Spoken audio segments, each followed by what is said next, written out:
Ready? All right, good. All right. Wow. Good afternoon, everybody. I'm so happy to see you. So my name is Chris Mitch, and yes, I'm a fan of Jimmy Stewart. I'm a fan of this museum, that's for sure. And I'm a really, really big fan of Henry Mancini, who arranged the music in this picture and was actually nominated for an Academy Award for his work in this picture. So just to give you kind of an idea how big of a Mancini fan I am, I made a pilgrimage to his hometown, which is in West Aliquippa, PA. Saw the home he grew up in. I was able to walk across the official Henry Mancini Bridge. They have a bridge named after him there. And there's a lot of signs in pink because of the Pink Panther there, which is kind of fun. And I'm really excited.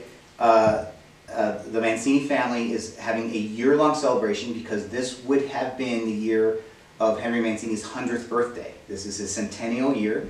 So there's a new album coming out with musicians like John Williams and Herbie Hancock performing some of his hits. And there's going to be a concert tour, a documentary on Henry Mancini, so there's a lot going on this year. So it's very exciting. But first, a little bit about the film you're about to see, which is the Glenn Miller story from 1954. It was directed by Anthony Mann, who was also known for directing El Cid.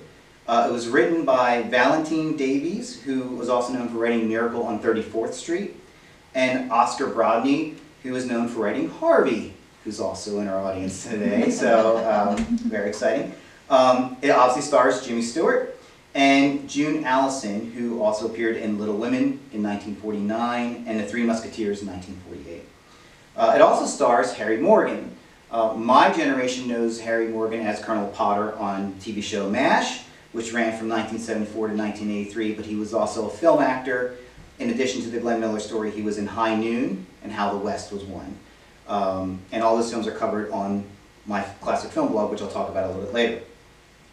This film was nominated for 2 Academy Awards. It was nominated for Screenplay and for Best Music, music by Henry Mancini and Joseph Gershenson, who arranged Miller's hit, wrote original cues to connect all those original hits, and some original music as well. It did not win the Oscar, it lost to Oklahoma. So a little bit more about Henry Mancini. He was a prolific film composer. He scored both TV and film. Most people may remember him from hits from Breakfast at Tiffany's or Peter Gunn. He wound up scoring 159 feature films during his career.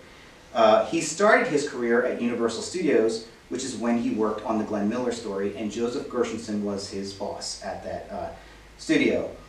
Mancini loved his time at Universal. He called it his own personal graduate school because he got to work with different composers, he was shifted to different genres of film, and he was learning the industry and the craft as he went, and he absolutely loved it.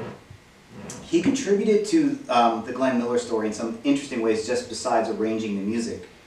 The director, Anthony Mann, and the screenwriter, Oscar Brodney, came to Mancini and they had a scene where Jimmy Stewart, as Glenn Miller, is arranging Moonlight Serenade. And they wanted Mancini's input on how would this look like, what would you be thinking, what would you be doing? And Mancini looked at the script, obviously the song, and he gave them pointers on how Jimmy Stewart should act and how that scene should unfold. You'll see it in the film. First you hear the bass, then you hear the saxophone, then you hear a full orchestra. So it's an arranger's mentality that Mancini contributed to. Mancini, being young and brash as he was, going through this film, he went up to his boss, Joseph Gershenson, and said, all the Miller hits are great, but I don't think there's a really good love theme that works for the scenes between Miller and Helen. And he said, I think we need to write an original love song. And his boss said, you got it. So Mancini wrote the song Too Little Time with lyrics by Don Ray, and this was Henry Mancini's very first film song he could call his own. And I absolutely love that it's part of this movie. A note about Jimmy Stewart and Henry Mancini, they were friends, they often hung out together, and according to Mancini, every time he hung out with Jimmy Stewart through the decades, Stewart always mentioned Joe Yokel, who was the Dixieland trombone player that taught Jimmy Stewart all the moves you're about to see Jimmy Stewart perform in this film. So it really left an impact on him, and he often shared that with Mancini. An interesting note about Glenn Miller and Henry Mancini, in 1942, Henry Mancini was drafted into the Army Air Corps. Basic training was in Atlantic City, New Jersey, where Glenn Miller's band was rehearsing before it went over for its European tour. So Mancini hung out with the band, but Miller was never there. Mancini was slated to be a tail gunner on a bomber, and according to Mancini, the life expectancy of a gunner at that time was measured in seconds, not minutes. So obviously he was nervous. He often talked about it with the band. The band said, just talk to Glenn and see what he can do. And Henry was a little shy, and eventually Mancini made an appointment.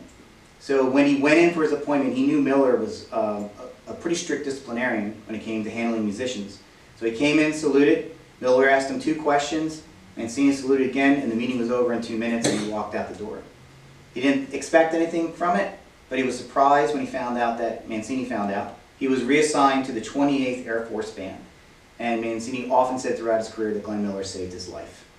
Post-war, Mancini was brought on as a piano player into the Glenn Miller Tex Beneke Band, where he met a backup singer named Ginny O'Connor, which became Henry Mancini's wife.